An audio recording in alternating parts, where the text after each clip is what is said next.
সবাইকে আবারও ওয়েলকাম আমার এই short free website creation skill with client hunting and life time support কোর্সে। এই কোর্সে আমি অ্যাজ আই সেইড অলরেডি, আমি যেটা বলছিলাম আপনাদেরকে, আমি একদম শুরু থেকে শেষ পর্যন্ত আমি ট্রাই করব আপনাদেরকে ওয়েবসাইট ক্রিয়েশন স্কিলটা শিখিয়ে সেই স্কিলটা ব্যবহার করে কীভাবে আপনারা আর্নিং শুরু করতে পারেন এই স্কিলটা পর্যন্ত আমি আপনাদেরকে শেখানোর ট্রাই করব।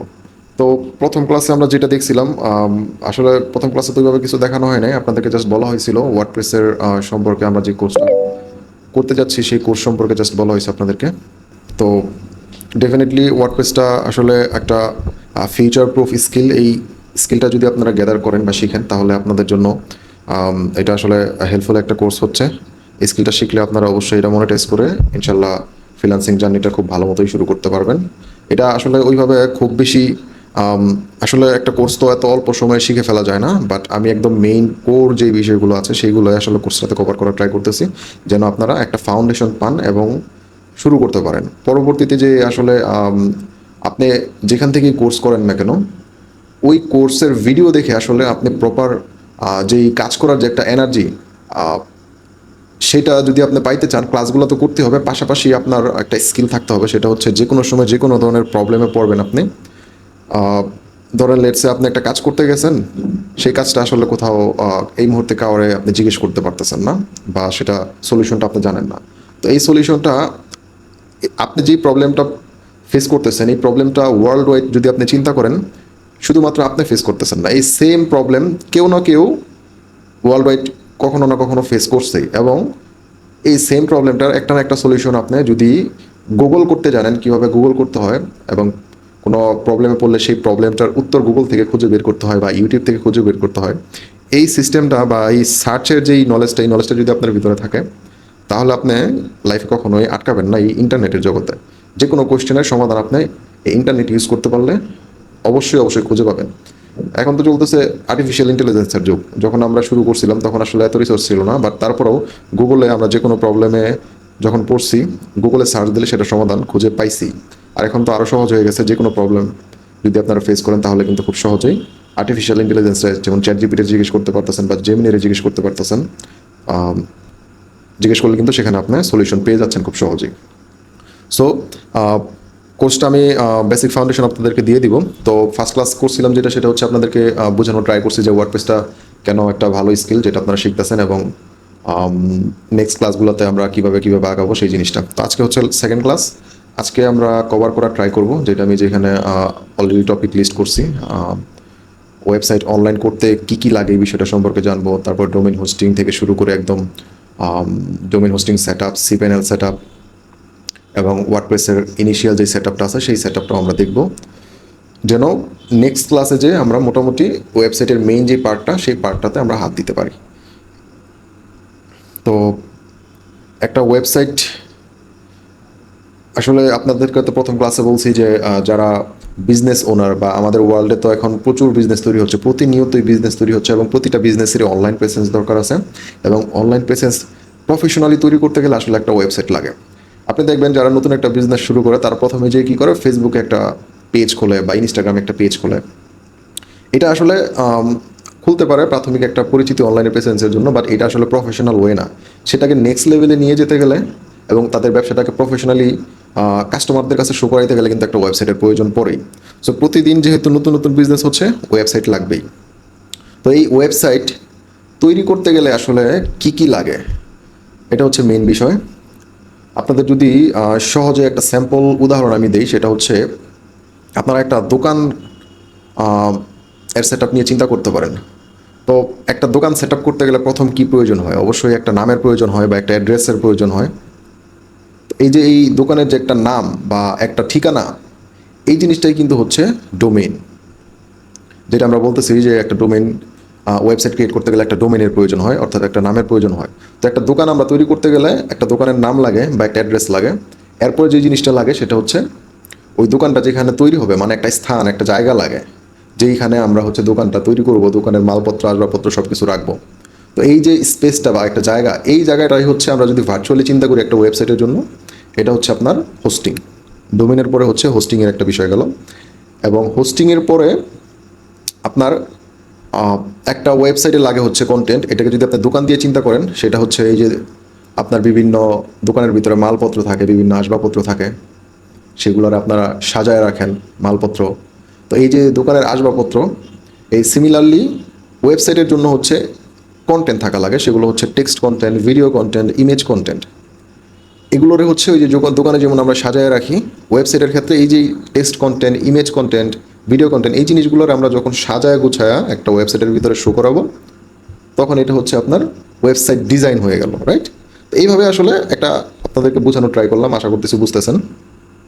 তো এই একটা ওয়েবসাইট তৈরি করতে গেলে আমাদের এই ডোমেইন, হোস্টিং এবং কন্টেন্টগুলো লাগে। এই জিনিসগুলো দিয়ে আমরা ওয়েবসাইটটা তৈরি করা শুরু করতে পারি, এবং আপনি যখন অনলাইনে কাজ করতে যাবেন তখন ক্লায়েন্টরা আপনাদেরকে আসলে ক্লায়েন্টরা তো এত কিছু বোঝে না আসলে ওয়েবসাইট তৈরি করতে গেলে কী কী লাগে। আপনি যদি এই জিনিসগুলো জানেন, আপনাদেরকে কিন্তু অনেক সময় ক্লায়েন্ট এসে জাস্ট বলবে, আমার একটা ব্যবসা আছে, এই ব্যবসার জন্য একটা ওয়েবসাইট তৈরি করতে চাই, কী কী লাগবে। তাদেরকে কিন্তু আপনারা ম্যাক্সিমাম সময়ই ক্লায়েন্ট আসলে ডোমেন হোস্টিং যে আগে থেকে রেজিস্ট্রেশন করা লাগে, এবং একটা ওয়েবসাইট তৈরি করতে গেলে এই জিনিসগুলো রেজিস্ট্রেশন করতে হয়, এই জিনিসটা অনেক সময় ক্লায়েন্টরা বোঝে না। তাদেরকে আপনাদের কিন্তু এই জিনিসটা বুঝাইতে হবে যে হ্যাঁ, তোমার ওয়েবসাইট আমি তৈরি করে দেবো, তোমার কি ডোমেইন হোস্টিং রেজিস্ট্রেশন করা আছে কি না তোমার ওয়েবসাইটে তৈরি করবো এটার জন্য। তো তখন কিন্তু তারা জিজ্ঞেস করতে পারে ডোমেন কি, হোস্টিং কি। তখন কিন্তু তাদেরকে বুঝাইতে হবে যে হ্যাঁ, ডোমেনটা হচ্ছে তোমার বিজনেসের একটা নাম, হোস্টিংটা হচ্ছে এটা একটা স্পেস যেখানে তোমার ওয়েবসাইটের ভিডিও, ইমেজ, ফাইল থাকবে, এটা হচ্ছে হোস্টিং। তো এই ডোমেন হোস্টিং লাগবে, এবং আপনাদের যে কাজ সেটা হচ্ছে যখন ক্লায়েন্ট আপনাদেরকে ডোমেন এবং হোস্টিংটা রেজিস্ট্রেশন করে দিবে, আপনি বিভিন্ন কোম্পানি পাবেন যারা ডোমেন হোস্টিং সেল করে থাকে, তাদের কাছ থেকে আপনি হচ্ছে এগুলো রেজিস্ট্রেশন করে নিতে পারবেন। তো রেজিস্ট্রেশন যদি করতে চান, আমি যদি এক্সাম্পল দিই, ডোমেন হোস্টিং রেজিস্ট্রার কোম্পানি হতে পারে, আপনি হয়তো বা অবশ্যই যেহেতু ইন্টারনেট ইউজ করেন, হোস্টিঙ্গারের নাম শুনেছেন হয়তোবা, গোডেডির নাম শুনেছেন হয়তোবা, নেমচিপ। এছাড়া বাংলাদেশেও আরও বেশ কিছু কোম্পানি আছে। আমাদের খুবই পরিচিত একটা কোম্পানি হচ্ছে একজন হোস্ট, ওয়ান হোস্ট, এরকম আরও বেশ কিছু বাংলাদেশি ওয়েবসাইট আছে। তো এদের মধ্যে অনেক পুরানো হচ্ছে একজন হোস্ট, আমি পার্সোনালি এদের সার্ভিস ব্যবহার করি। এছাড়াও আমি আপনার হোস্টিঙ্গারে বলেন, নেমচিপে বলেন, এগুলোতে আমার এই মুহূর্তে ওয়েবসাইট আছে। পার্সোনালি আমার নিজের ওয়েবসাইট আছে। এর বাহিরে যে হোস্টিং কোম্পানিগুলো এই মুহূর্তে আমি যদি মনে করি, গোডেডি, ONE.com, সাইটগ্রাউন্ড, ব্লু হোস্ট, এরকম আরও অনেক হোস্টিং কোম্পানি আছে যেগুলোতে আমি ক্লায়েন্টদের কাজ করেছি অ্যাকচুয়ালি। সো এগুলো ইউজ করার অভিজ্ঞতা আমার কাছে আছে। বাট আপনি যদি সিম্পলি চিন্তা করেন, সব হোস্টিংয়েরই যে ইউজটা, এটা আসলে কীভাবে ইউজ করতে হয়, এটা অলমোস্ট সিমিলার। তো ক্লায়েন্ট আপনাকে যখন ডোমেন এবং হোস্টিংটা কিনে দিবে, এই ডোমেনটা এবং হোস্টিংটা আপনাদেরকে একসাথে কানেক্ট করতে হবে। এই কানেক্ট করার যে সিস্টেমটা, এটাকে বলে নেম সার্ভার। এই নেম সার্ভার ইউজ করে আপনার ডোমেনের সাথে হোস্টিংটা কানেক্ট করতে হয়। এই ডোমেনটা যখন রেজিস্ট্রেশন করবেন, এই ডোমেনের একটা ড্যাশবোর্ড পাবেন। যেমন ফেসবুকে আপনারা যখন কি করেন, কোনো পোস্ট লিখতে চান, বা ফেসবুকের অনেক সেটিংয়ের অপশন আছে। সেটিং করতে চাইলে আপনারা সেটিংস অপশন থেকে যে সেগুলো চেঞ্জ করতে পারেন, সেটিংস করে নিতে পারেন। সিমিলারলি আপনি যখন ডোমেন, কোনো একটা কোম্পানি থেকে ডোমেন রেজিস্ট্রেশন করবেন, সেখানে একটা ড্যাশবোর্ড পাবেন। ওই ডোমেনের যে ড্যাশবোর্ডটা পাবেন, সেখানে একটা অপশন পাবেন সেটিংসের। সেখানে হচ্ছে আপনারা এই নেম সার্ভার, যেটা হচ্ছে আপনি হোস্টিং যখন রেজিস্ট্রেশন করবেন, ওই হোস্টিং থেকে আপনি পাবেন এই নেম সার্ভারটা। ওইখানে আপনি হোস্টিংয়ের একটা ড্যাশবোর্ড পাবেন। ওই ড্যাশবোর্ডেই যেই নেম সার্ভারটা লিস্ট করা থাকবে, সেই নেম সার্ভারটা এনে আপনার ডোমেনের ড্যাশবোর্ডে সেট আপ করে দিতে হবে। এটা খুবই সিম্পল, আপনারা যখন দেখবেন তখন বুঝতে পারবেন আরও সহজে। জাস্ট কপি পেস্টের একটা খেলা, বাট আপনার জাস্ট বুঝতে হবে যে হ্যাঁ, হোস্টিং থেকে আমার একটা নেম সার্ভার এনে ডোমেনের যে ড্যাশবোর্ডটা আছে সেখানে জাস্ট এটা পেস্ট করতে, মানে কপি করে এনে পেস্ট করে দিতে হবে এবং সেভ করে দিতে হবে। তো এই দুইটা যখন মানে ডোমেন এবং হোস্টিংটা যখন কানেক্ট করে ফেলবেন, তখন হচ্ছে আপনার একটা সিস্টেম তৈরি হবে, সেটা হচ্ছে কন্ট্রোল প্যানেল। সেই কন্ট্রোল প্যানেলেরও আপনার হচ্ছে আপনার এখানে লগ ইন করতে হয়। এই লগ ইনের যে সিস্টেমটা, এটা কিন্তু আপনি যে ডোমেন হোস্টিং যেখানে রেজিস্ট্রেশন করবেন, ওই ড্যাশবোর্ড মানে ওইখানেই আপনি পাবেন এই সিস্টেমটা। সেটা হচ্ছে কন্ট্রোল প্যানেল, এইচ প্যানেল। আমরা যারা অনেক আগে থেকে ওয়েবসাইট ডিজাইন রিলেটেড সার্ভিসগুলো দেই, তারা মোস্টলি সি প্যানেল ইউজ করছি সব থেকে বেশি। রিসেন্টলি বলা চলে না, আপনার যখন আমাদের হোস্টিঙ্গার ইন্ডিয়ান, এটা হোস্টিঙ্গারটা হচ্ছে একটা ইন্ডিয়ান কোম্পানি, এই হোস্টিঙ্গার যখন হচ্ছে পপুলার হলো, এরপর থেকে সি প্যানেলের পাশাপাশি এইচ প্যানেলটাও পরিচিত হওয়া শুরু করলো আমাদের এই সাউথ এশিয়ান জোনে। তো এই কন্ট্রোল প্যানেল ইউজ করার যে সিস্টেমটা, এটা যদি আপনি মোটামুটি বুঝে যান, তাহলে এইচ প্যানেল সিস্টেমটা বুঝতে আপনার খুব বেশি একটা অসুবিধা হবে না। এইচ প্যানেলটা আরও তুলনামূলকভাবে অনেক বেশি সহজ। তো ডোমেন হোস্টিং কানেক্ট হয়ে গেলে এই নেক্সট কাজ হচ্ছে আপনাদের সি প্যানেলের মধ্যে বা এইচ প্যানেলের মধ্যে। এটা তো আমি এখন আপনাদেরকে থিওরিটিক্যালি বোঝাচ্ছি, যখন প্র্যাকটিক্যালি এই ক্লাসের মধ্যে আমি দেখাবো তখন জিনিসটা বুঝতে আপনাদের জন্য আরও বেশি সুবিধা হবে। তো এই কন্ট্রোল প্যানেল বা এইচ প্যানেলের ভিতরে যখন কাজ করবেন, ওইখানে হচ্ছে আপনাদের এসএসএল ইনস্টল করতে হয়। এই এসএসএল এইখানে যে আমি দেখতেছি 7 নাম্বার যে অপশনটা দেখতে পারতেছেন, এসএসএল সার্টিফিকেট কি এবং কেন দরকার। এই এসএসএল সার্টিফিকেটটা হচ্ছে আপনারা যখন ওয়েবসাইট ব্রাউজ করেন বা ওয়েবসাইট ভিজিট করেন আপনাদের ব্রাউজার থেকে, তখন দেখবেন এই যে আপনাদের ডোমেইনের পিছনে এই যে এখানে থাকে HTTPS। তো এই যে HTTP, এই যে 4টা ওয়ার্ড প্রথম, এই 4টা ওয়ার্ডের পরে যে এখানে একটা এক্সট্রা এস যুক্ত হয়েছে, এটাকেই বলে এসএসএল সার্টিফিকেট। যদি আপনার ডোমেইনে এসএসএল সার্টিফিকেটটা ইনস্টল করা না থাকে, তখন এই এসটা আপনি পাবেন না, আপনার ডোমেইনটা হয়ে যাবে শুধু HTTP, এরপর হচ্ছে এই কোলন // এরপর হচ্ছে আপনার ডোমেনের নাম। ফর এক্সাম্পল http://facebook.com বা google.com, বা আমার যে ওয়েবসাইট সেটা হচ্ছে shahindigital.com। বাট আপনার ডোমেনের আন্ডারে যদি এসএসএলটা ইনস্টল করা থাকে, তাহলে হচ্ছে আপনার ডোমেনের HTTP এর পরে একটা এস আসবে। এটা হচ্ছে আপনার মূলত আপনার ওয়েবসাইটটা যে একটা সিকিউর ওয়েবসাইট এটা বোঝায়। আপনার এই HTTPSটা মূলত, এটা আসলে এখন ইউনিভার্সাল হয়ে গেছে, সব ধরনের ওয়েবসাইট এটা থাকে। এটা হচ্ছে 2015 আগে এই HTTP অপশনটা মানুষ ইউজ করতো অনেকেই। ওই সময়গুলোতে হচ্ছে যারা শুধুমাত্র বিজনেস ওয়েবসাইট, যেমন ই কমার্স ওয়েবসাইট, বা যেই ওয়েবসাইটগুলোতে আপনার ট্রানজ্যাকশন হয় বা লেনদেন হয় বা কার্ডের ইউজ হয়, ওই ধরনের ওয়েবসাইটগুলোতে হচ্ছে HTTPSটা ইউজ করতো সব থেকে বেশি।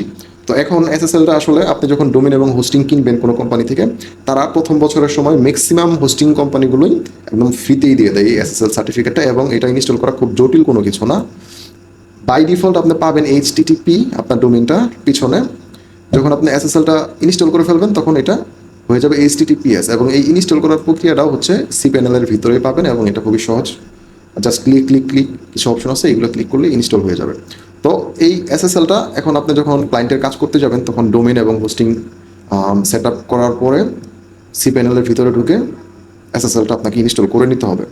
আবার কিছু হোস্টিং কোম্পানি আছে যাদের আসলে আপনার ম্যানুয়ালি আর ইনস্টল করা লাগে না, ডোমেন হোস্টিং একবার কানেক্ট হয়ে গেল, এখানে অটোমেটিক করা এসএসএলটা সেট আপ করে দেয়। এটা অটোমেটিক সিস্টেম, আপনার আর কিছু করতে হয় না। তো আমরা এই এসএসএল সার্টিফিকেটটাও ইনস্টল করা দেখব। এরপরে হচ্ছে আমরা ওয়ার্ডপ্রেস নিয়ে শুরু করব।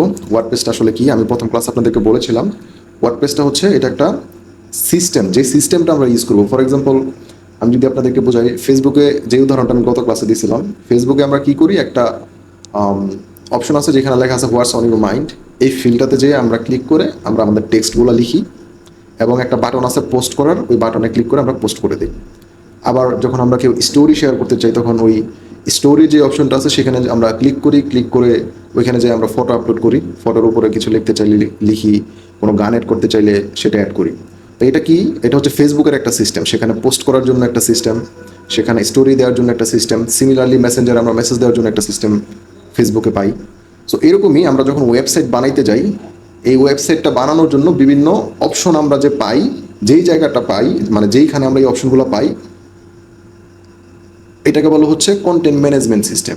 এবং এই ওয়ার্ডপ্রেসটা হচ্ছে কন্টেন্ট ম্যানেজমেন্ট সিস্টেমের একটা ওয়ে। এরকম কন্টেন্ট ম্যানেজমেন্ট সিস্টেম আরও আছে, যেমন ওয়ার্ডপ্রেস একটা সিস্টেম, এটা হচ্ছে মোস্ট পপুলার। ওয়ার্ল্ডে যদি 100টা ওয়েবসাইট তৈরি হয়, সেখানে অলমোস্ট 33টা বিজনেস ইউজ করে এই ওয়ার্ডপ্রেস তাদের ওয়েবসাইটটা তৈরি করার জন্য। এই ওয়ার্ডপ্রেসের মতন আরও সিমিলারলি মানে আরও অনেক কন্টেন্ট ম্যানেজমেন্ট সিস্টেম আছে, যেমন জুমলা, ড্রুপাল, এরকম আরও বেশ কিছু কন্টেন্ট ম্যানেজমেন্ট সিস্টেম আছে। তো আমরা ইউজ করবো ওয়ার্ডপ্রেসটা।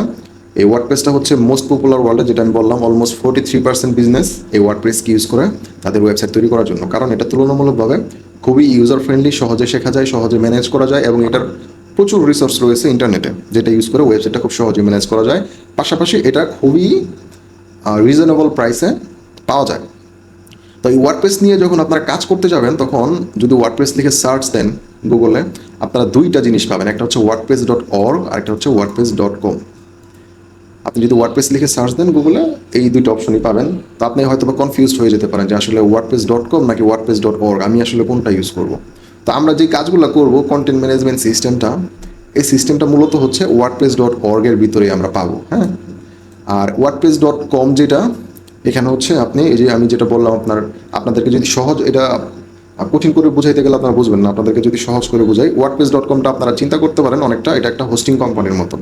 এই যেমন ধরেন আপনাদেরকে বললাম হোস্টিঙ্গার, নেমচিপ, বাংলাদেশি কিছু কোম্পানি আছে, তো এদের মতন এখানে আমরা ডোমেন কিনতে পারি, হোস্টিং কিনতে পারি, এবং সেখানে আমরা ওয়েবসাইট ক্রিয়েট করতে পারি।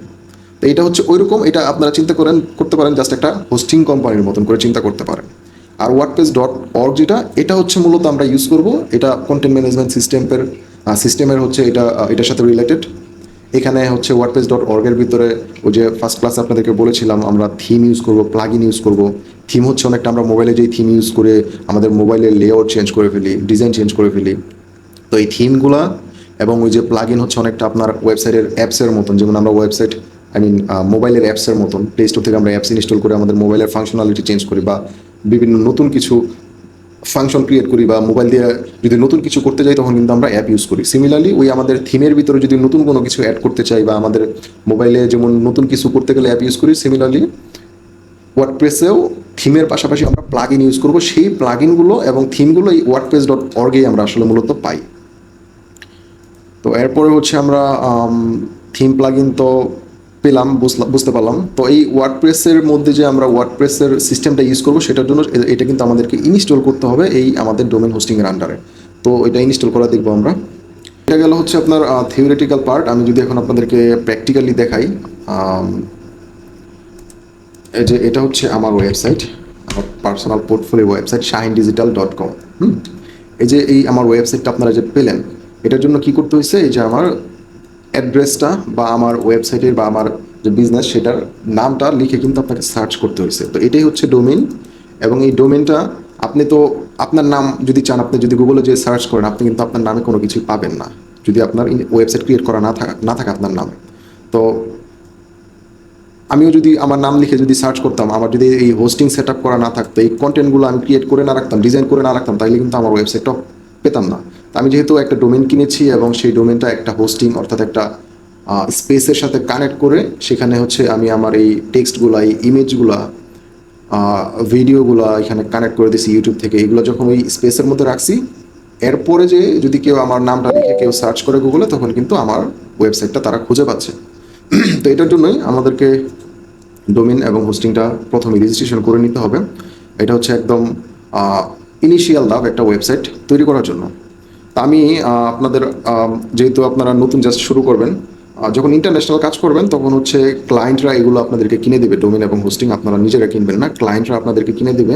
তাদের মাস্টার কার্ড ইউজ করে তারা তাদের ডোমেন এবং হোস্টিংটা রেজিস্ট্রেশন করে নেবে। তো ডোমেন এবং হোস্টিং রেজিস্ট্রেশন করার জন্য আপনারা তো ক্লায়েন্টদেরকে অবশ্যই বলবেন যে আপনারা ডোমেন হোস্টিং রেজিস্ট্রেশন করে নেন। অনেক সময় আপনাদেরকে যদি আমি আরেকটু সহজ করে দিই, ক্লায়েন্টের সাথে এটা যখন ডিল করবেন, ক্লায়েন্ট যেন আপনাকে মনে করে আপনি আসলে প্রফেশনাল এবং তাকে আসলে অ্যাকচুয়ালি গাইড করতে পারতেছেন। যখন আপনি ক্লায়েন্টকে গাইড করতে পারবেন, তখনই কিন্তু ক্লায়েন্ট মনে করবে না ও এক্সপার্ট আছে, তখন হচ্ছে আপনার ডিমান্ড অনুযায়ী কিন্তু আপনি পেমেন্ট নিতে পারবেন ক্লায়েন্টের কাছ থেকে। বাট আপনি যদি ক্লায়েন্টকে বুঝাইতে না পারেন, তখন কিন্তু ক্লায়েন্টের প্রজেক্ট পাইলেন আপনি আর তাকে বুঝাইতে পারতেছেন না ঠিকমতো, তখন কিন্তু ক্লায়েন্ট কনফিউজড হয়ে যাবে, না ও তো আসলে এক্সপার্ট না, আমার বুঝাইতে পারতেছে না। তখন কিন্তু আপনার ক্লায়েন্টের যে প্রজেক্টটা আপনাকে দিতে আসছিল, সেই প্রজেক্টটা কিন্তু আপনার হাতছাড়া হয়ে যেতে পারে, তাই না? সো যদি ক্লায়েন্টকে আপনি যখন সাজেশন দিতে যাবেন যে আপনার ডোমেন হোস্টিং লাগবে, তখন কিন্তু ক্লায়েন্টকে ডোমেন কীভাবে রেজিস্ট্রেশন করতে হয় এবং একটা ভালো ডোমেন কীভাবে চুজ করতে হয় তার বিজনেসের জন্য, সেই গাইডটাও কিন্তু আপনি ক্লায়েন্টকে দিতে পারেন, বা এটা আপনার দেওয়া উচিত। তো আমি যদি আপনার সিম্পলি বলি একটা ভালো ডোমেনের এক্সাম্পল কী হইতে পারে, একটা ভালো ডোমেনের এক্সাম্পল হইতে পারে যেমন আমার ডোমেনটা shahindigital.com। এরপরে আরও ভালো কিছু ডোমেনের এক্সাম্পল হইতে পারে, যেমন ধরেন একটা ক্লিনিং বিজনেস, তারা ক্লিনিং সার্ভিস সেল করে অনলাইনে, তাদের বুকিং নেয়, তো তাদের একটা ডোমেন কেনা দরকার। তো তাদের ডোমেনটা যদি এরকম হয়, তাহলে তাদের ডোমেনটা আসলে সুন্দর হবে না। যেমন হইতে পারে ক্লিনিং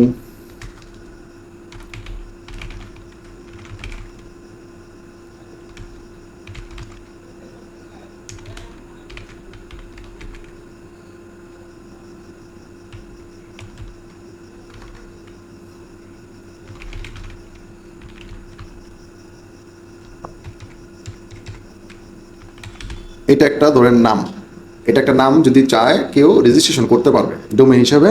যদি আপনি হোস্টিঙ্গারে যান বা নেম চিপে যান, সেখানে যে কিন্তু আপনি যে কোনো নাম আউল ফল যেই নামটা অলরেডি অন্য কেউ রেজিস্ট্রেশন করে নিয়ে যায় নাই, এই নামটা কিন্তু আপনি চাইলে আপনার নামে রেজিস্ট্রেশন করতে পারবেন অ্যাজ এ ডোমেইন।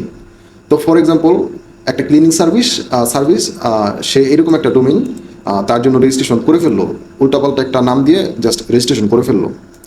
এটা কিন্তু করতে পারে, বাট এটা আসলে একটা ভালো ডোমেনের স্ট্রাকচার না। ভালো ডোমেনের এই যে ক্লিনিং সার্ভিস, সে হচ্ছে গাজীপুরে তার বিজনেস, এই বিজনেসের জন্য সে একটা ডোমেন, এই নামটা সে রেজিস্ট্রেশন করতে গেল। এই ডোমেনটা অ্যাকচুয়ালি একটা গুড ডোমেন এক্সাম্পল না। একটা গুড ডোমেন এক্সাম্পল কি হইতে পারে ক্লিনিং বিজনেসের জন্য, সেটা হচ্ছে জাস্ট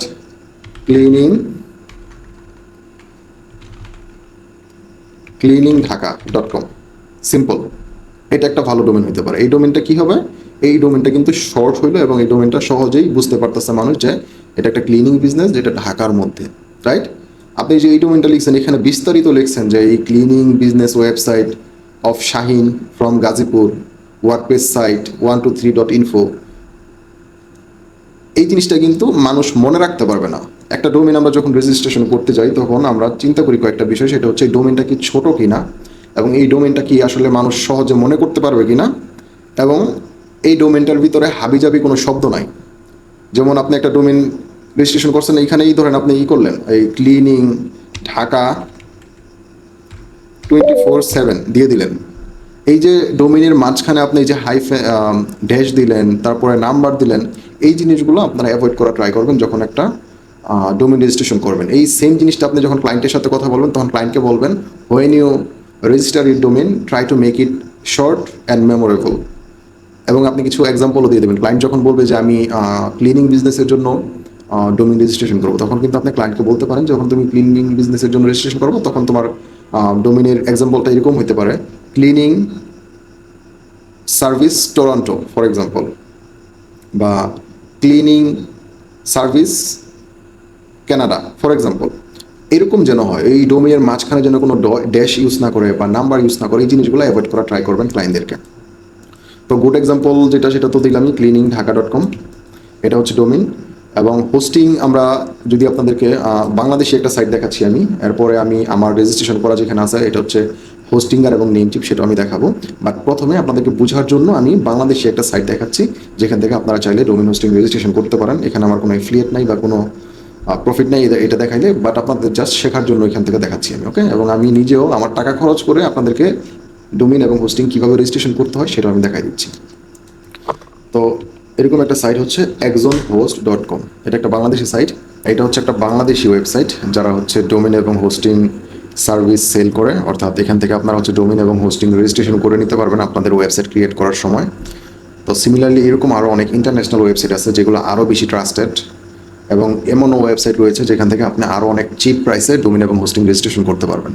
এরকমই একটা এক্সাম্পল যদি আপনাদেরকে আরও দেখাই, সেটা হচ্ছে একজন হোস্টের মতন আরও হচ্ছে namecheap.com নামে একটা ওয়েবসাইট আছে। এখান থেকে আপনারা খুব সহজেই, যদি আপনাদের মাস্টার কার্ড বা ক্রেডিট কার্ড থাকে, এখান থেকে ডোমেইন এবং হোস্টিং রেজিস্ট্রেশন করতে পারবেন। আমি বাংলাদেশি সাইট দিয়ে দেখাচ্ছি, যেখানে হচ্ছে আপনারা মাস্টার কার্ড ছাড়াও শুধুমাত্র মাস্টার কার্ড দিয়ে যে রেজিস্ট্রেশন করতে হবে এরকম কোনো কথা না। বাট এই ইন্টারন্যাশনাল সাইটগুলোতে গেলে আপনার মাস্টার কার্ড ইউজ করতে হবে ডেফিনেটলি।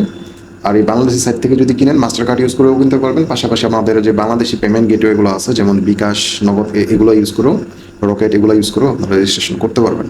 আমি একদম দেখাচ্ছি একটা ডোমেন কীভাবে রেজিস্ট্রেশন করতে হয় প্রথমে, এবং ওইটার সাথে কীভাবে হোস্টিংটাও রেজিস্ট্রেশন করে ফেলতে হয়।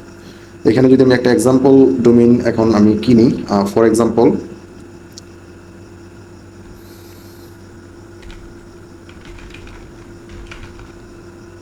ফ্রি ওয়ার্ডপ্রেস কোর্স, এটা লিখে আমি সার্চ করলাম, এবং এখানে যদি আমরা .com ডোমেন রেজিস্ট্রেশন করতে চাই, এই যে আপনাদের আরেকটা জিনিস বলে রাখি, আপনারা যখন ডোমেন রেজিস্ট্রেশন করবেন এবং ক্লায়েন্টকে যখন বলবেন, তখন তাদেরকে বলবেন যদি .com ডোমেইনটা পায়, মানে এটা হচ্ছে ডোমেনের এক্সটেনশন। আপনি অনেক ডোমেন এক্সটেনশন পাবেন যদি সার্চ দেন গুগলে, যদি সার্চ করেন যে গুগল ডোমেন এক্সটেনশন, তাহলে আপনি এরকম .com, .bd, .co, .in, .xyz এরকম প্রচুর শত শত ডোমেন এক্সটেনশন আছে যেগুলো আপনি ইউজ করতে পারেন আপনার ডোমেন রেজিস্ট্রেশন করার জন্য।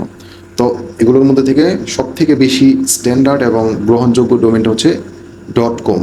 আমরা হচ্ছে মোস্ট অফ দ্য টাইম ক্লায়েন্টকে .comটাই নেওয়ার জন্য সাজেস্ট করব, যেটা মানুষ বেশি ট্রাস্ট করে। আপনি এই পর্যন্ত অনলাইনে যত ওয়েবসাইট সার্চ করছেন, আপনি যদি চিন্তা করেন, আপনি দেখবেন যে আপনি ম্যাক্সিমাম ওয়েবসাইটগুলোই .com দিয়েই লিখে সার্চ করছেন। সো এটা অনেক বেশি ট্রাস্টেড, অনেক বেশি পরিচিত, এই ডোমেনটা সবাই বিশ্বাস করে, তাই আপনারা কিন্তু এটা চুজ করতে পারেন। তো ডোমেনের শেষে .comটা চুজ করবেন, বাট .com দিয়ে আমি যদি এখন রেজিস্ট্রেশন করি, এটার জন্য আমার অলমোস্ট $9 বা $9.5 মতো চার্জ করবে। আমি .com দিয়ে দেখাচ্ছি না, আমি অন্য একটা এক্সটেনশন দিয়ে দেখাচ্ছি, যেটা হচ্ছে .xyz। এই এক্সটেনশনটাতে আপনার একটু চিপ প্রাইসে আমি এখন ডোমেন রেজিস্ট্রেশন করতে পারবো। এই যেখানে দেখতেই পারতেছেন, একটা .com ডোমেন দিয়ে যদি আমি ডোমেন রেজিস্ট্রেশন করি, তাহলে আমার কস্টিং পড়বে অলমোস্ট $1000 টাকা। আর যদি আমি .xyz দিয়ে রেজিস্ট্রেশন করি, তাহলে আমার কস্ট আসবে এখন $299 মতো। তো আমি .xyz নিচ্ছি। আপনারা যখন ডোমেন লিখে সার্চ করবেন, এই যে আমি সার্চ করলাম, সার্চ করে আমি দেখবো এই ডোমেনটা কি অ্যাকচুয়ালি অ্যাভেলেবল আছে কিনা, আমি রেজিস্ট্রেশন করতে পারবো কিনা। তো এই যে এখানে দেখেন এই ডোমেনটা দেখাচ্ছে, এটা কিন্তু অ্যাভেলেবল আছে। আবার আপনি যদি এরকম একটা ডোমেন চুজ করতেন, ফর এক্সাম্পল আমি যদি আরেকবারও দেখাই আপনাদেরকে, এখান থেকে ধরেন facebook.com, এটা কিন্তু অলরেডি রেজিস্ট্রেশন করা হয়ে গেছে। মার্ক জুকারবার্গ এটা রেজিস্ট্রেশন করে তার বিজনেসে কিন্তু এটা ইউজ করতেছে। আমি যদি চাই facebook.com না আমার জন্য রেজিস্ট্রেশন করবো, আমি কিন্তু করতে পারবো না। এই যে এখানে লিখে আপনাকে দেখাচ্ছি, জাস্ট ফেসবুক লিখলে হবে, কারণ এখানে বাই ডিফল্ট .com দেওয়া আছে। তো এটা যদি আমি চাই রেজিস্ট্রেশন করার জন্য, এখানে দেখাবে this domain is not available, কারণ এটা অলরেডি কেউ না কেউ রেজিস্ট্রেশন করে ফেলছে। তো আপনাকে এরকম একটা ডোমেন খুঁজে বের করতে হবে যেটা আপনার বিজনেসের সাথে সুইটেবল এবং যেটা অ্যাভেলেবল আছে। তো আমি দেখতেছি এই ডোমেনটা আমার জন্য অ্যাভেলেবল আছে, এবং এটা আমি অ্যাড টু কার্ট করে ফেলতেছি এখান থেকে। এবং নেক্সট হচ্ছে, এই যে এখান থেকে আপনি যেই হোস্টিং কোম্পানি থেকে কোনো ডোমেন রেজিস্ট্রেশন করতে যাবেন, ওইখানেই আপনি দেখবেন যে আপনার ডোমেনটা রেজিস্ট্রেশন করার সময় এখানে একটা অপশন তারা দিয়ে দেয় যে আপনি হোস্টিং কি রেজিস্ট্রেশন করতে চান কিনা। যদি রেজিস্ট্রেশন করতে চান, তাহলে কিন্তু ওইখান থেকে আপনি ক্লিক করে আপনার কার্ডে হোস্টিংটাও অ্যাড করে নিতে পারেন রেজিস্ট্রেশন করার জন্য। তো আমি এটা এইভাবে দেখাচ্ছি না, আমি আলাদা আলাদা দেখাচ্ছি। আমি জাস্ট এখানে হচ্ছে আমার ডোমেইনটা আমি এখানে নিলাম, এবং সেটা কিন্তু এই যে আমার কার্ডে অ্যাড হয়ে গেছে। এখানে একজন হোস্টের কার্ডে কিন্তু দেখতে পারতেছেন অ্যাড হয়ে গেছে। তো সেম এগেইন আমি আবার হচ্ছে আমার ড্যাশবোর্ডে যাব, হোম পেজে যাবো একজন হোস্টের, এবং এখান থেকে এসে এই যে আমি যদি এখানে দেখি হোস্টিং, এই হোস্টিংয়ের আন্ডারে ওয়েব হোস্টিংটা আমরা চুজ করব। এবং নতুন একটা বিজনেস যখন শুরু করে, তাদের জন্য একটা শেয়ার্ড ওয়েবসাইট, একটা ওয়েবসাইট ক্রিয়েট করার জন্য শেয়ার্ড হোস্টিংয়ের কিছু ক্যাটাগরি আছে, শেয়ার্ড হোস্টিং, ভিপিএস হোস্টিং। আপনি যখন একটা বিজনেস জাস্ট শুরু করেন, ছোটো মোটো একটা ওয়েবসাইট তৈরি করেন, তখন শেয়ার্ড হোস্টিং দিয়ে আপনার হচ্ছে ওয়েবসাইটটা ক্রিয়েট করতে পারেন। কারণ হচ্ছে এখানে খুব বেশি একটা ট্রাফিক থাকে না। প্রথমে একটা নতুন ওয়েবসাইট ক্রিয়েট করলে সেখানে কিন্তু আপনার হাজার হাজার লাখ লাখ ট্রাফিক বা ভিজিটর আসে না। তো ওই ধরনের ছোটো বিজনেসের জন্য জাস্ট শেয়ার্ড হোস্টিং নামে একটা হোস্টিং আছে। এটা প্রতিটা হোস্টিং কোম্পানিতে যেখান থেকে আপনারা ডোমেন হোস্টিং রেজিস্ট্রেশন করবেন সেখানে পেয়ে যাবেন। সেখান থেকে শেয়ার্ড হোস্টিংটা চুজ করবেন। আর যদি ওয়েবসাইটটা অনেক বেশি বিজনেসটা অনেক বেশি স্টাবলিশ হয়ে থাকে, এবং আপনি একটা ওয়েবসাইট বানাইলেন, সেই ওয়েবসাইটে এখনই অনেক ভিজিটর আসবে, হাজার হাজার কাস্টমার আছে ওই বিজনেসের, তারা হচ্ছে ওই ওয়েবসাইটটা ভিজিট করবে প্রতিদিন। ওই ক্ষেত্রে হচ্ছে আপনাদের এই শেয়ার্ড হোস্টিংটা কাজ করবে না। অনেক বেশি লোড পড়ার কারণে ওই ওয়েবসাইটটা অটোমেটিক্যালি ডাউন হয়ে যাবে। কেউ ভিজিট করলে ইরোর দেখাবে, ওয়েবসাইটটা আর শো করবে না। সেই ক্ষেত্রে হচ্ছে শেয়ার হোস্টিংয়ের থেকে আরেকটু বেটার, সেটা হচ্ছে ভিপিএস হোস্টিং। সেই ভিপিএস হোস্টিংয়ে আপনারা ওয়েবসাইটটা হোস্ট করবেন। তো আমরা যেহেতু জাস্ট শুরু করতেছি, আমরা একটা শেয়ার হোস্টিং দিয়ে শুরু করব, এবং আপনি যখন কাজ করবেন 99.9% ক্লায়েন্টেরই এই শেয়ার হোস্টিং দিয়েই হয়ে যাবে। তো এই হোস্টিংয়ের আন্ডারে আমি ঢুকলাম, এবং এটি হচ্ছে তাদের শেয়ার হোস্টিং। এবং এখান থেকে আপনি অপশন পাবেন হোস্টিংটা কত দিনের জন্য রেজিস্ট্রেশন করতে চান। আমি যেহেতু আপনাদেরকে জাস্ট স্যাম্পল হিসেবে দেখাচ্ছি, আমি ইনওয়ারলি দেখতেছি না, আমি মান্থলি দেখাবো, 1 মাসের জন্য রেজিস্ট্রেশন করে দেখাবো। এখানে হচ্ছে এই জাস্ট একটা স্টার্টার প্ল্যান আছে, এখানে দেখতে পারতেছেন যে 5 GB একটা স্টোরেজ দেওয়া আছে। এই স্টোরেজটা হচ্ছে আপনার ওয়েবসাইটে কত বেশি ফাইল আপনি আপলোড করতে পারবেন। ধরেন একটা মেমোরি কার্ড দিয়ে যদি চিন্তা করেন, এই মেমোরি কার্ডের ভিতরে আপনি কতগুলো ভিডিও, কতগুলো পিকচার রাখতে পারতেছেন। সিমিলারলি আপনার ওয়েবসাইটের একটা স্টোরেজ প্রয়োজন আছে, যেই স্টোরেজের মধ্যে আপনি আপনার টেক্সটগুলো, ইমেজগুলো আপলোড করবেন, এবং সেগুলো আপনার ওয়েবসাইটে ডিসপ্লে হবে। তো এই স্পেসটা আপনারা যখন একটা হোস্টিং রেজিস্ট্রেশন করতে চান, এটা দেখে নেবেন। যদি দেখেন যে আপনার ওয়েবসাইটে মোটামুটি অনেকগুলো পেজ ক্রিয়েট করতে হবে, অনেক বেশি ইমেজ, অনেক বেশি ভিডিও আপলোড করতে হবে, সেই ক্ষেত্রে আপনারা একটু এই যেমন এটা হচ্ছে স্টার্টার প্ল্যান, আপনারা একটু হায়ার প্ল্যান, যেমন এটার এই একজন হোস্টে হচ্ছে স্টার্টার প্ল্যান, স্ট্যান্ডার্ড প্ল্যান। আপনি যদি অন্য একটা কোম্পানি যেমন এই যে নেম চিপে যান, সেখানে কিন্তু এই প্ল্যানগুলোর নাম সেম থাকবে না, ডিফারেন্ট নাম হইতে পারে। ওই প্ল্যানের নাম দেখে দেখে আপনাদেরকে ডিসিশন নিতে হবে যে আপনি ক্লায়েন্টকে কোনটা সাজেস্ট করবেন, যে স্টার্টার প্ল্যান দিয়ে সাজেস্ট করবেন নাকি স্ট্যান্ডার্ড প্ল্যান দিয়ে সাজেস্ট করবেন। তো জাস্ট একদম শুরু করার জন্য স্টার্টার প্ল্যানই এনাফ। এখানে 5 GB স্টোরেজ পাচ্ছি, আমরা ব্যান্ডউইথ পাচ্ছি 250 GB, এবং এখানে হচ্ছে এই হোস্টিংটা যদি আমরা কিনি, এখানে আমরা 2টা ওয়েবসাইট হোস্ট করতে পারবো। ফর এক্সাম্পল আমি এখন যেটা দেখাচ্ছি যে আমার যে ডোমেনটা সেটা হচ্ছে ফ্রি ওয়ার্ডপ্রেস কোর্স .xyz, এটা হচ্ছিল আমার ডোমেন এবং এটা অ্যাভেলেবল আছে। তো এটা হচ্ছে একটা ডোমেন। এরকম যদি আমি আরেকটা বিজনেসের জন্য আরেকটা ডোমেন রেজিস্ট্রেশন করতে চাই এবং সেটা এই হোস্টিংয়ের মধ্যে হোস্ট করতে চাই, তাহলে আমি হোস্ট করতে পারবো। কারণ হচ্ছে এরা হচ্ছে দুইটা ডোমেন হোস্ট করার জন্য বা দুইটা ওয়েবসাইট ক্রিয়েট করার জন্য এই হোস্টিংটা অফার করতেছে। এখানে আমি এই যে স্পেসটা পাবো, এখানে আমি দুইটা ওয়েবসাইটের কন্টেন্ট, ইমেজ, ভিডিও এগুলো আপলোড করতে পারবো। এবং এখানে এই যে আমি যেটা বলেছিলাম আপনাদের, এখন আধুনিক যেই হোস্টিংগুলো রয়েছে তারা হচ্ছে ওই যে HTTPS। আপনি এখন যদি ইন্টারনেটে ব্রাউজ করেন দেখবেন আপনি সবগুলো ওয়েবসাইটের মধ্যে HTTPS শো করতেছে। ওই যে বললাম 2015-র আগে বা 10-এর আগে দিয়ে হচ্ছে HTTP দিয়ে অনেক ওয়েবসাইট ব্রাউজ করা হইতো। ওইটাকে চেঞ্জ করে এখন মডার্ন যে হোস্টিং কোম্পানিগুলো আছে তারা হচ্ছে যেন সব ওয়েবসাইটের ভিতরে HTTPS বাই ডিফল্ট শো করে, সেই জিনিসটার ব্যবস্থা করার জন্য ফ্রিতেই SSL সার্টিফিকেটগুলো অফার করতেছে। এটা হচ্ছে ফার্স্ট ইয়ারের জন্য। সেকেন্ড ইয়ারে যে হচ্ছে আপনাকে আবার ওই HTTPSটা যেন কন্টিনিউ করে আপনার ডোমেইনে থাকে সেটার জন্য রিনিউ করতে হয়। এরপর হচ্ছে এদের ওয়েবসাইটের স্পিডের জন্য ওই যে লাইট স্পিড নামে একটা ক্যাশিং প্লাগইন ওদের বাই ডিফল্ট দেওয়া থাকে, সেটা আপনার ওরা ইউজ করছে। এছাড়াও আরও যে ফিচার্সগুলো আছে সেগুলো আসলে এত আলোচনা করতে হয় না ক্লায়েন্টদের সাথে, তাদেরকে জাস্ট বললেই হয় যে আপনি এই প্ল্যানটা নেন, এখানে হচ্ছে আপনার 2টা বা 3টা বা 10টা ওয়েবসাইট হোস্ট করতে পারবেন, ফ্রি SSL পাবেন, এবং হচ্ছে এইখানে আপনি যেহেতু আপনার নতুন ওয়েবসাইট অনেক বেশি ভিজিটর না, আপনার ওয়েবসাইটটা স্মুথলি রান করবে, খুব বেশি একটা সমস্যা হবে না। তো আমি আপনাদেরকে দেখাচ্ছি 1 মাসের জন্য রেজিস্ট্রেশন করে এই প্ল্যানটা, স্টার্টার প্ল্যান। এটাও ওই যে আমার কিন্তু অলরেডি বাস্কেটে হচ্ছে আপনার ডোমেনটা আছে, যেটা হচ্ছে এই যে এই ডোমেনটা সিলেক্ট করছিলাম। আচ্ছা, এটা রিফ্রেশ হয়ে গেছে মনে হচ্ছে, আমি আরেকবার একটু রিফ্রেশ করে দিই, দেখি।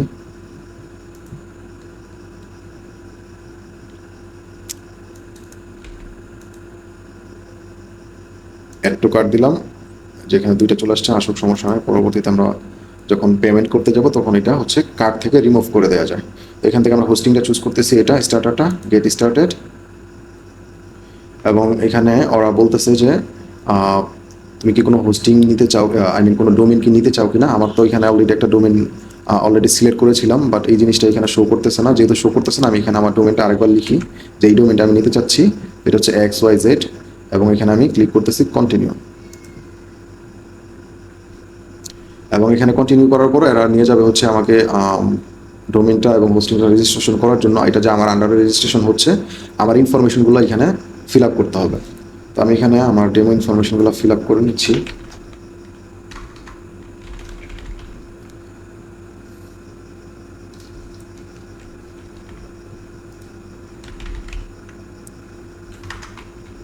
এরপর হচ্ছে আপনাদের একটা ইমেল অ্যাড্রেস দেওয়া লাগবে, একটা ফোন নাম্বার দেওয়া লাগবে, এবং বাকি ইনফরমেশনগুলো দিয়ে আপনারা এটা কমপ্লিট করে নেবেন। এটা তো দেখানোর কিছু নয়, খুবই সিম্পল বিষয়। আপনারা যখন রেজিস্ট্রেশন করতে যাবেন তখন আপনাদের যে ইনফরমেশনগুলো, সেই ইনফরমেশনগুলো দিয়ে রেজিস্ট্রেশনটা কমপ্লিট করে নেবেন। তো আমি ইনফরমেশনগুলো দিলাম, এবং যেহেতু এটা একটা বাংলাদেশি সাইট, আমি ভিডিটিতে পেমেন্ট করবো, সো আমি এটা ভিডিটি এখানে চুজ করে দিলাম। এবং আমি যদি আমার ডোমেনটা রেজিস্ট্রেশন করতে চাই, রেজিস্ট্রেশন করার সময় এদের যেই হোস্টিং কোম্পানি, এখানে কিন্তু আমার একটা অ্যাকাউন্ট ক্রিয়েট হবে। সেই অ্যাকাউন্টটা ক্রিয়েট হবে যে ইমেলটা আমি ইউজ করেছি, এবং ইমেলটা ইউজ করার পাশাপাশি তাদের এক একটা ডোমেন হোস্টিং কোম্পানিতে এক এক রকম হতে পারে, বাট এটা খুব জটিল কোনো প্রসেস না। আপনি জাস্ট যে ইমেল অ্যাড্রেসটা ইউজ করবেন, এটার পাশাপাশি একটা পাসওয়ার্ড ইউজ করবেন।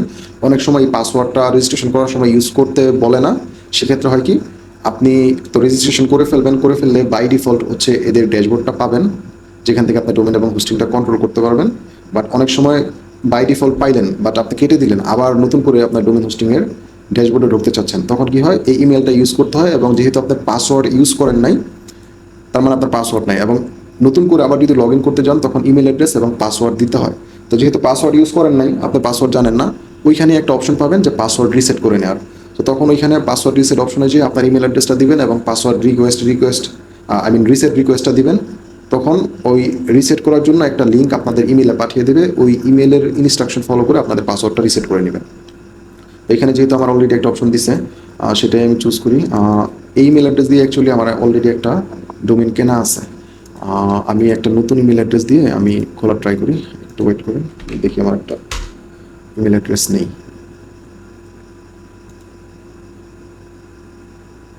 এখানে ইমেল অ্যাড্রেস নাই, আমি আমার একটা ওয়েব ইমেল অ্যাড্রেস দিই, যেটা হচ্ছে shineDigital.com এবং এখানে একটা পাসওয়ার্ড। এই পাসওয়ার্ডটা আপনার কম্পারেটিভলি একটু কঠিন একটা পাসওয়ার্ড দিয়ে ট্রাই করবেন। আমি একটা পাসওয়ার্ড দিই এখানে।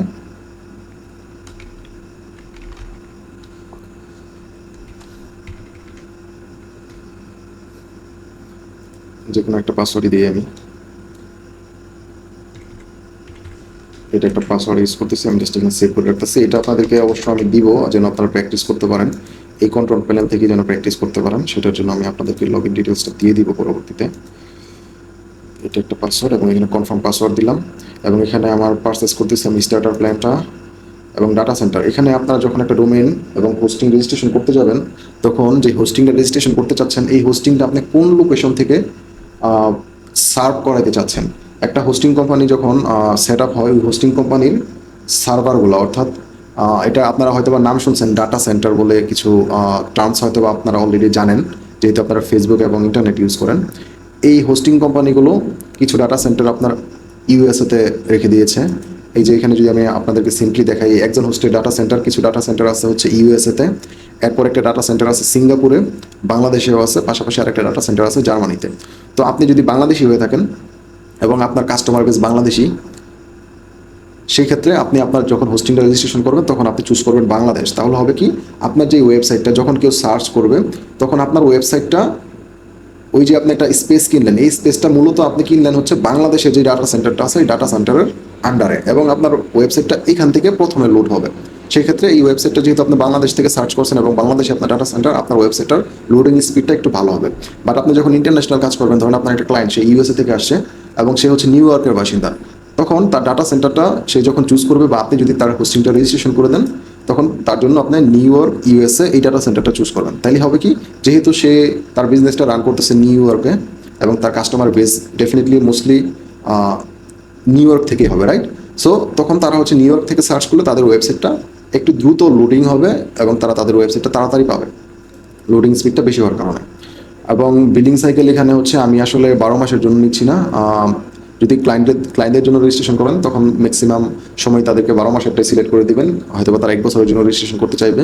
এবং যদি কোনো ক্লায়েন্ট চায় যে না আসলে হ্যাসেল নিতে চাই না, আমি প্রতি বছর রিনিউ করার, আমি একবার রিনিউ করে নিব, তখন তাদেরকে আপনি 3 বছরের জন্য রেজিস্ট্রেশন করে দিতে পারেন, বা ক্লায়েন্টকে বলবেন যে তুমি চাইলে 3 বছরের জন্য রেজিস্ট্রেশন করে নাও।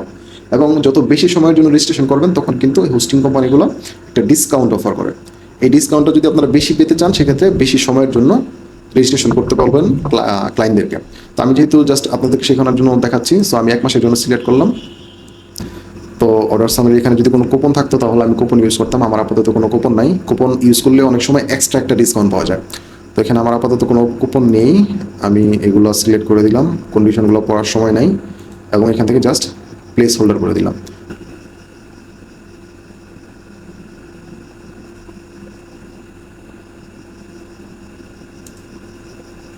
আচ্ছা, পেমেন্টটা হয়ে গেলে অটোমেটিকলি এখানে চলে আসার কথা। এখানে দেখা যাচ্ছে পেমেন্ট ভেরিফিকেশন ফেইল্ড, বাট পেমেন্টটা হয়ে গেছে যতদূর আমি বুঝতে পারতেছি। দেখি একটু, হয়তো অনেক সময় সার্ভার ইরোর থাকতে পারে, টেকনিক্যাল ইরোর থাকতে পারে, সেই ক্ষেত্রে পেমেন্ট ইরোর দেখাইতে পারে। এটা পেমেন্ট হয়ে গেছে ফর শিওর, এটা পেন্ডিংয়ে আছে। ওকে, এটা হচ্ছে যেহেতু বাংলাদেশি ওয়েবসাইট, অনেক সময় ওদের একটু সময় লাগতে পারে যে পেমেন্টটা ভেরিফাই করার জন্য, যে আসলে কি রিয়েলি পেমেন্ট করছে কিনা। বাট আপনি যদি এই জিনিসটাই এই যে আপনার নেম চিপ থেকে কিনতেন বা হোস্টিংগার থেকে কিনতেন,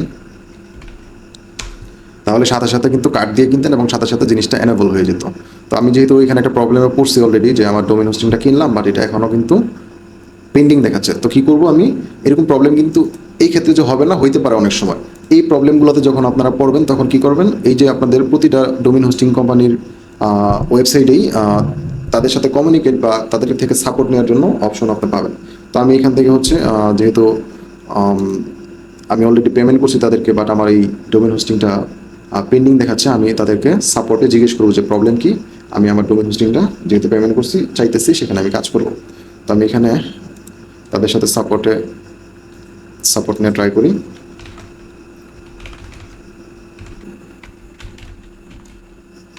তো আমি লিখে দিলাম যে ডোমেন হোস্টিং কিনছি, পেমেন্ট করেছি। তো এটার স্ট্যাটাসটা পেন্ডিং দেখাচ্ছে, এটা আসলে এনেবল বা অ্যাক্টিভ হইতে কতক্ষণ সময় লাগবে, যেটা অলরেডি জিজ্ঞেস করছি, দেখি ওরা কী বলে। তো এই সেম জিনিসটা আপনারা যখন ডোমেন হোস্টিং ক্লায়েন্ট আপনাদেরকে কিনে দিবে, অনেক সময় আপনাদের কোনো কিছু বুঝতে পারতেছেন না, বা ডোমেন হোস্টিং যখন এক এক সময় যে শুধুমাত্র যে আপনাদেরকে এরকম পরিচিত ডোমেন হোস্টিং কোম্পানি থেকে আপনাদেরকে ডোমেন হোস্টিং রেজিস্ট্রেশন করে দেবে, বিষয়টা এরকম না। অনেক সময় অপরিচিত ডোমেন হোস্টিং কোম্পানি থেকেও আপনাদেরকে ডোমেন এবং হোস্টিং রেজিস্ট্রেশন করে দিতে পারে। সেই ক্ষেত্রে ওই যেখান থেকে কিনে দেখ সেখানে আপনি যে সাপোর্ট অপশন পাবেন, সেখানে কিন্তু সাপোর্ট অপশনে গিয়ে এই হোস্টিং কোম্পানির সাথে যোগাযোগ করবেন যে এই ডোমেন এবং হোস্টিংটা আমার আছে। আপনি যখন ওই ডোমেন হোস্টিং কোম্পানির ক্লায়েন্টের অ্যাকাউন্টে লগ ইন করবেন, তার মানে হচ্ছে ওই অ্যাকাউন্টের মালিক কিন্তু আপনি। তো যখন চ্যাটিংয়ে কথা বলবেন ওদের সাথে, তখন ডিরেক্টলি বলবেন যে আমার এই ডোমেন হোস্টিংটা কিনছি, এই ডোমেনটা এবং হোস্টিংটা আমি কীভাবে অ্যাক্টিভ করব, বা যে কোনো প্রবলেম হলে যে এইটা ওয়েবসাইট আমার, এই ওয়েবসাইটটাতে এই প্রবলেম হয়েছে। ডিরেক্টলি অ্যাজ এ বায়ার, মানে আপনি ডোমেন হোস্টিং কোম্পানির তো জানা দরকার নেই আপনি কে কথা বলতেছেন। যখন আপনি অ্যাকাউন্টে লগ ইন করে তাদের সাথে চ্যাটিং করতে, শাহিন ভাই, হ্যাঁ এদের এদের নাকি 6 ঘন্টার মতন টাইম লাগে সম্ভবত। আচ্ছা আমি কথা বলতেছি। তো আপনি যখন কোনো প্রবলেম পড়বেন তাদের সাথে চ্যাট করলে, চ্যাট করার সময় আপনি অ্যাজ এ ক্লায়েন্ট, মানে আপনি যেহেতু লগ ইন করে তাদের সাথে চ্যাটিং করতেছেন, তার মানে হচ্ছে আপনি কিন্তু অ্যাজ এ অ্যাকাউন্ট ওনার তাদের সাথে চ্যাট করতেছেন। সো ডিরেক্টলি জিজ্ঞেস করবেন, এইভাবে বলা দরকার নাই যে আমার ক্লায়েন্ট এই ডোমেন হোস্টিংটা কিনছে, এখানে এই সমস্যাটা হয়েছে, আমি কীভাবে সমাধান করবো। এইভাবে কথা না বলে আপনারা ডিরেক্টলি বলবেন ডোমেন হোস্টিংটা কিনছি, আমি এখন এটা সেট আপ করতে পারতেছি না, আমার হেল্প করো, কীভাবে আমি সেট আপ করবো। সো এইভাবে ডিরেক্টলি তাদের সাথে চ্যাট করবেন বা কমিউনিকেট করবেন। দেখেন আমি কীভাবে করি, আপনারা হয়তো বা এই জিনিসটা দেখলে বুঝতে পারবেন আরও কীভাবে চ্যাটিং করতে হয়। এটা তো বাংলায় করতেছি, যখন ইন্টারন্যাশনাল ক্লায়েন্টের সাথে কমিউনিকেট করবেন তখন তো অবভিয়াসলি ইংলিশে কমিউনিকেট করতে হবে। সেটা হচ্ছে যখন ক্লায়েন্টের কাজ করবেন ইন্টারন্যাশনাল, তখন ওই সিচুয়েশনে পড়লে তখন করবেন ওইভাবে। ওকে,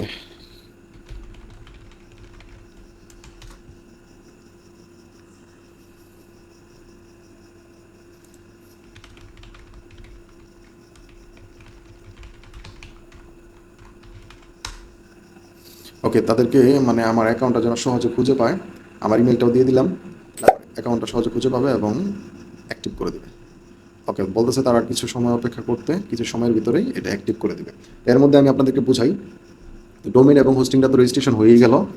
এরপরে হচ্ছে আমরা নেক্সট কাজ করব, এই ডোমেন হোস্টিংয়ে একটার সাথে আরেকটা কানেক্ট করব। আপনার এই একজন হোস্টে অনেক সময় ডোমেন এবং হোস্টিং অলরেডি, এটা শুধু একজন হোস্টের ক্ষেত্রে না, আপনি যখন ডোমেইন এবং হোস্টিং সেম কোম্পানি থেকে রেজিস্ট্রেশন করবেন, তখন ডোমেনটা এবং হোস্টিংটা যেহেতু সেম কোম্পানি থেকে রেজিস্ট্রেশন করতেছেন, তার মানে ওই ডোমেনটা ওই হোস্টিং কোম্পানিরই নেম সার্ভার ইউজ করবে। তার মানে আপনাকে আর ডোমেনের সাথে হোস্টিংটা আলাদাভাবে কানেক্ট করতে হবে না। বাট যদি এরকম হয়, ধরেন আপনার ডোমেনটা হচ্ছে এই একজন হোস্টে থেকে রেজিস্ট্রেশন করছেন, বাট হোস্টিংটা আপনি অন্য একটা কোম্পানিতে যেয়ে দেখতেছেন যে তারা কম প্রাইসে অফার করতেছে। ফর এক্সাম্পল নেমচিপে দেখতেছেন যে তারা তাদের হোস্টিং সার্ভিসটা এই একজন হোস্টে থেকেও কম প্রাইসে অফার করতেছে। সেক্ষেত্রে আপনারা কী করবেন, ডোমেনটা রেজিস্ট্রেশন করলেন একজন হোস্টে এবং হোস্টিংটা রেজিস্ট্রেশন করলেন নেমচিপ থেকে। তো এই ডোমেনটা যে রেজিস্ট্রেশন করলেন একজন হোস্টে, এইখানে এই একজন হোস্ট আপনাকে একটা নেম সার্ভার দিবে, অর্থাৎ এই ডোমেনটা কানেক্ট করার জন্য আপনাকে একটা ইনফরমেশন দিবে। এই ইনফরমেশনটা এই হোস্টিং যেখান থেকে রেজিস্ট্রেশন করেছেন অর্থাৎ নেমচিপ, এই নেমচিপের ড্যাশবোর্ডে এসে জাস্ট একটা অপশন পাবেন কাস্টম নেম সার্ভার নামে। এটা হচ্ছে আপনাদেরকে আমি দেখিয়ে দিচ্ছি কিছুক্ষণ পরে। ওইখানে যে জাস্ট কপি পেস্ট করে দিবেন এবং সেভ করে দিবেন, তাহলে হবে কি এই একজন হোস্টের যে ডোমেনটা রেজিস্ট্রেশন করেছেন সেটা এই নেম চিপের হোস্টিংয়ের সাথে কানেক্ট হয়ে যাবে। তো যেহেতু আমরা ডোমেনটা এবং হোস্টিংটা দুইটাই একই জায়গা থেকে রেজিস্ট্রেশন করেছি, আমাদের হয়তোবা এই কাজটা করা লাগবে না ম্যানুয়ালি। বাট আপনাদের ক্ষেত্রে যদি এরকম হয় দুই জায়গা থেকে দুইটা রেজিস্ট্রেশন করেছেন, সেক্ষেত্রে করা লাগতে পারে। এর মধ্যে আমি আমার নেম চিপের ড্যাশবোর্ডটা আপনাদেরকে দেখাই দিই, তাইলে আপনাদের বুঝতে সুবিধা হবে যে নেম চিপে আসলে এটা কীভাবে কাজ করে। ওকে, যেহেতু নেমচিপ দেখা একটু পরেই দেখাচ্ছি, এখানে যেহেতু এটা অলরেডি অ্যাক্টিভ হয়ে গেছে বলতেছে, আমি একটু রিফ্রেশ দিয়ে দেখি অ্যাক্টিভ হয়েছে কিনা।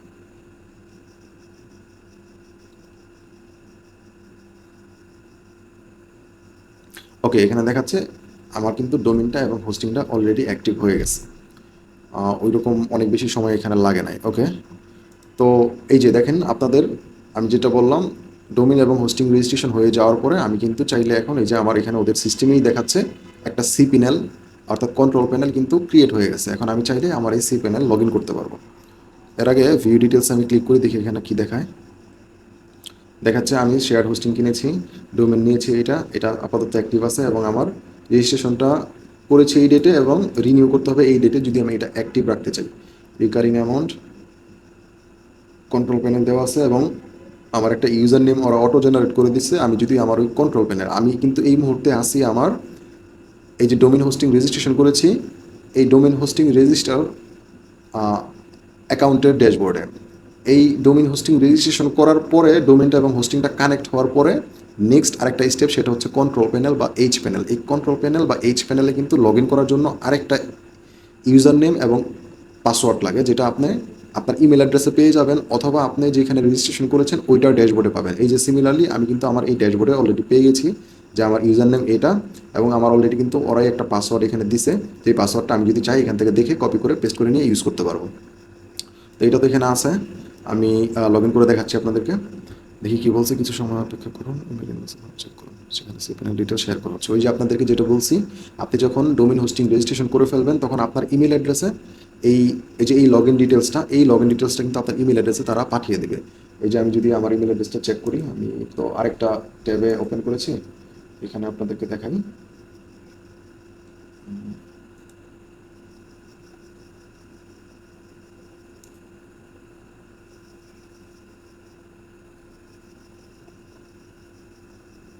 ওকে, এই যে দেখেন এখানে এই যে একজন হোস্ট থেকে আমার এই ইমেল অ্যাড্রেসে একটা ইমেল আসছে, যেখানে হচ্ছে এই যে আমার কন্ট্রোল প্যানেলে লগ ইন করার ইনফরমেশনটা আমাকে দিয়ে দিচ্ছে। যে এটা ছিল আমার ডোমেন, যেটা আমি রেজিস্ট্রেশন করেছি, ইউজার নেম হচ্ছে এটা, পাসওয়ার্ড হচ্ছে এটা। এবং আমি যদি আমার এই কন্ট্রোল প্যানেলে লগ ইন করতে চাই, আমি কিন্তু এখানে ক্লিক করে log in to cPanel, এখানে ক্লিক করে কিন্তু কন্ট্রোল প্যানেলে আমি যাইতে পারবো লগ ইন করার জন্য। এই যে এটা কিন্তু আমাকে এই যে ক্লিক করার পরে এই কন্ট্রোল প্যানেলের এখানে নিয়ে আসতেছে। এই জিনিসগুলো এত জটিল না, হয়তো আপনাদের কাছে যেহেতু লাইফে হয়তো অনেকে ফার্স্ট টাইম দেখতেছেন, তাদের কাছে কিছুটা জটিল মনে হতে পারে। বাট এই জিনিসটা আবার যদি আপনি রিক্যাপ করেন, আবার নতুন করে দেখেন, তাহলে এতটা জটিল মনে হবে না। তো এইটা এখানে ক্লিক করে কিন্তু আমি এখানে সরাসরি লগ ইন করে ফেলতে পারছি। বাট আপনি যদি এখানে ক্লিক না করে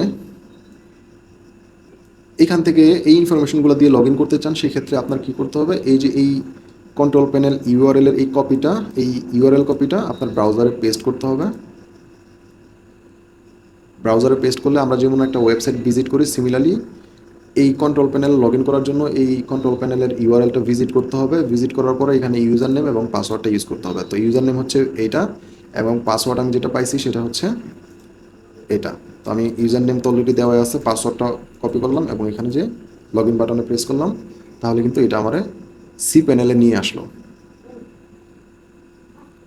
সি প্যানেলে আসার পরে আমাদের যে ধাপটা কমপ্লিট হলো সেটা হচ্ছে সি প্যানেলের এতটুকু পর্যন্ত আমরা কমপ্লিট করলাম। সি প্যানেলে আসলাম, এখন সি প্যানেলটা আমরা একটু দেখবো সি প্যানেলটা আসলে কীভাবে কাজ করে। তো সি প্যানেলে আপনি একবার লগ ইন করা হয়ে গেলে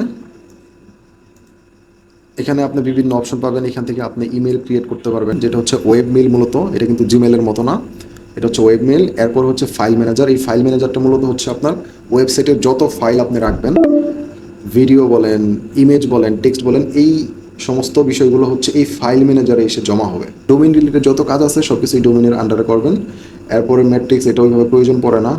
আর সিকিউরিটির যে ব্যাপারটা, এগুলো প্রয়োজন পড়ে না। এই যে এই সফটওয়্যার সেকশন, মূলত আমরা কাজ করবো এই সফটওয়্যার সেকশনেই। এইখান থেকেই হচ্ছে আমরা ওয়ার্ডপ্রেসটা ইনস্টল করবো অটো ইনস্টলার ইউজ করে। এরপরে আরও বেশ কিছু অপশন আছে, এই অপশনগুলো আসলে ওইভাবে প্রয়োজন পড়ে না, তো ওইগুলোতে আমি যাচ্ছি না, বিস্তারিত বলতেছি না। এইখানে এসে ওই যে আপনাদেরকে বলছি এসএসএল এর যেই ব্যাপারটা আছে, এই এসএসএলগুলো এই একজন হোস্ট অটোমেটিক্যালি আপনাকে এনেবল করে দেবে। বাট কিছু কিছু হোস্টিং কোম্পানি বা এই কন্ট্রোল প্যানেল আছে যেখানে অটোমেটিক্যালি ইনস্টল হয় না। তো এই হোস্টিংয়ের কন্ট্রোল প্যানেলে এসে এখানে আপনাকে সার্চ করতে হবে এসএসএল। এসএসএল লিখে যদি সার্চ করেন তাহলে আপনি কিছু অপশন পাবেন, বা এই যে এই সার্চের এখানে আসবে, যেমন এসএসএল সার্টিফিকেট, এই যে এখানে একটা অপশন আসছে।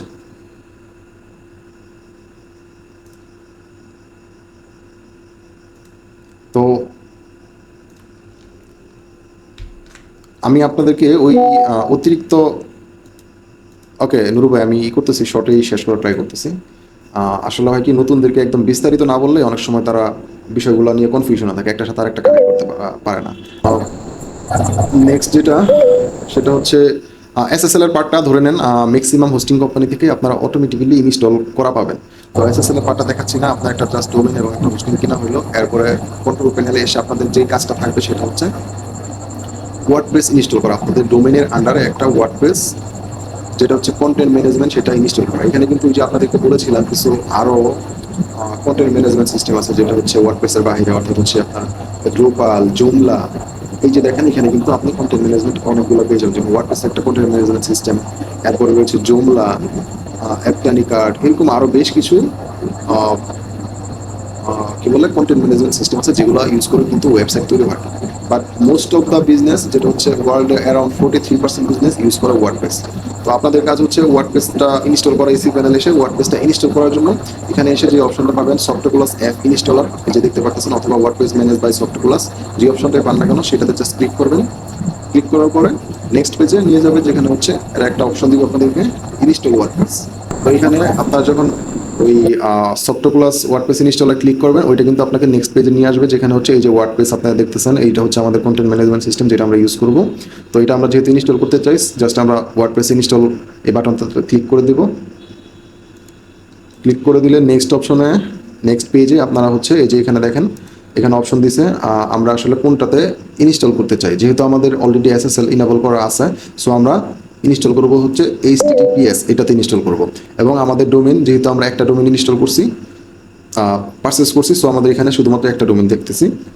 বাট এই হোস্টিংয়ের আন্ডারে যদি আমাদের আরও মাল্টিপল বা অন্য আরও কোনো ডোমেন থাকতো, সেই লিস্টটাও কিন্তু এখানে থাকতো। তো আমরা যেহেতু এই ডোমেনটাতে ইনস্টল করতে চাইতেছি, জাস্ট আমি এই ডোমেনটা ইনস্টল করার জন্য সিলেক্ট করে দিব, এবং এখানে হচ্ছে ইন ডিরেক্টরি এই জায়গায় যদি কোনো কিছু লেখা থাকে সেটা হচ্ছে আমরা এখান থেকে ডিলিট করে দেবো, এটা আমাদের প্রয়োজন নাই। এটা হচ্ছে আপনাদের অনেক সময় দেখবেন কিছু ডোমেনের পরে এটা হয়তো আপনাদের জন্য একটু কনফিউশন তৈরি করতে পারে, সেটা হচ্ছে এটা হচ্ছে ডোমেনের আন্ডারে আরেকটা ডোমেন ক্রিয়েট করে সেখানে ওয়ার্ডপ্রেস ইনস্টল করার অপশন। বাট আমরা তো এটা চাইতেছি না, আমরা চাইতেছি আমাদের ডিরেক্টলি আমাদের ডোমেনে ইনস্টল করার জন্য। সো আমরা আমাদের ডোমেনটা সিলেক্ট করে দেবো, এবং নেক্সটে ইনডিরেক্টরি ফিল্ডে যদি কোনো কিছু থাকে সেটা আমরা রিমুভ করে দেবো।